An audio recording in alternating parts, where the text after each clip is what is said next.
Savons-nous dans quel monde technique nous vivons? Savons-nous comment fonctionnent tous les systèmes, notamment informatiques, qui nous environnent et qui, sans aucun doute, téléguident nos actions quotidiennes, nos décisions, nos achats et sans doute aussi un peu nos votes?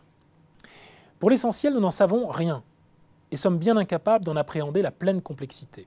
En quelques microsecondes, ce sont des milliards de données qui circulent grâce aux algorithmes et cette quantité est pour nous, pardon de devoir le dire sur cette antenne, tout simplement inconcevable. Ce sont proprement les machines qui détiennent ce savoir que l'on a déposé en elles. Et cela même, nous feignons de l'ignorer, alors même que nos modèles d'existence sont radicalement soumis aujourd'hui au marketing de masse et à l'automatisation.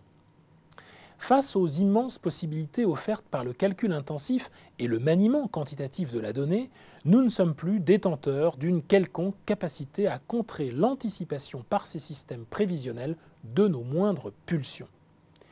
Pour Bernard Stiegler, l'auteur d'un petit ouvrage édité aux éditions Mille et une nuits, L'emploi est mort, vive le travail, nous sommes tous, en particulier acteurs engagés dans l'action économique, les victimes consentantes d'un phénomène de prolétarisation.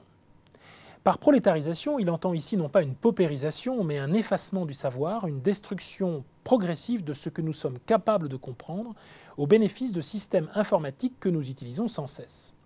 Or, ce sont ces systèmes qui deviennent de plus en plus intelligents quand nous tendons, plus que nous le croyons, à nous dessaisir de toute connaissance intrinsèque.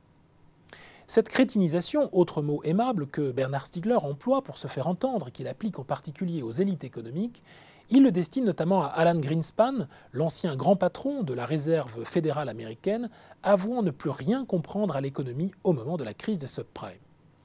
Or, cette tendance constitue bien entendu un problème grave pour l'économie elle-même. Pourquoi cela? Eh bien parce qu'elle tend à appauvrir la qualité des existences de chacune et de chacun, aussi bien que l'expérience du travail personnel et collectif. Alors que faire?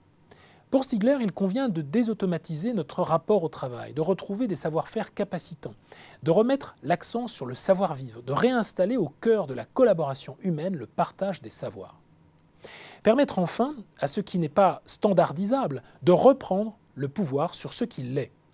L'auteur prend l'exemple ici du violoniste pour illustrer le fait que travailler, c'est mettre en œuvre une faculté d'inventer à partir d'automatismes reçus que l'on a d'autant mieux intériorisés que l'on est capable de les désautomatiser. Et plus loin, le virtuose devient artiste lorsqu'il s'avère capable d'inverser à partir de ces automatismes acquis dans l'imprévu une bifurcation, une interprétation au-delà des automatismes propres à l'instrument. C'est alors que l'interprétation et la création redeviennent possibles et même souhaitables.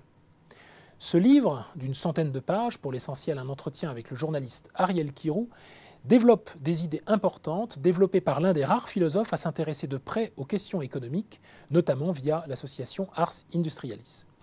Il constitue en cela une introduction accessible à une œuvre réputée parfois difficile et donnera enfin des forces à celles et ceux pour qui la culture est au fondement du développement économique et non l'inverse.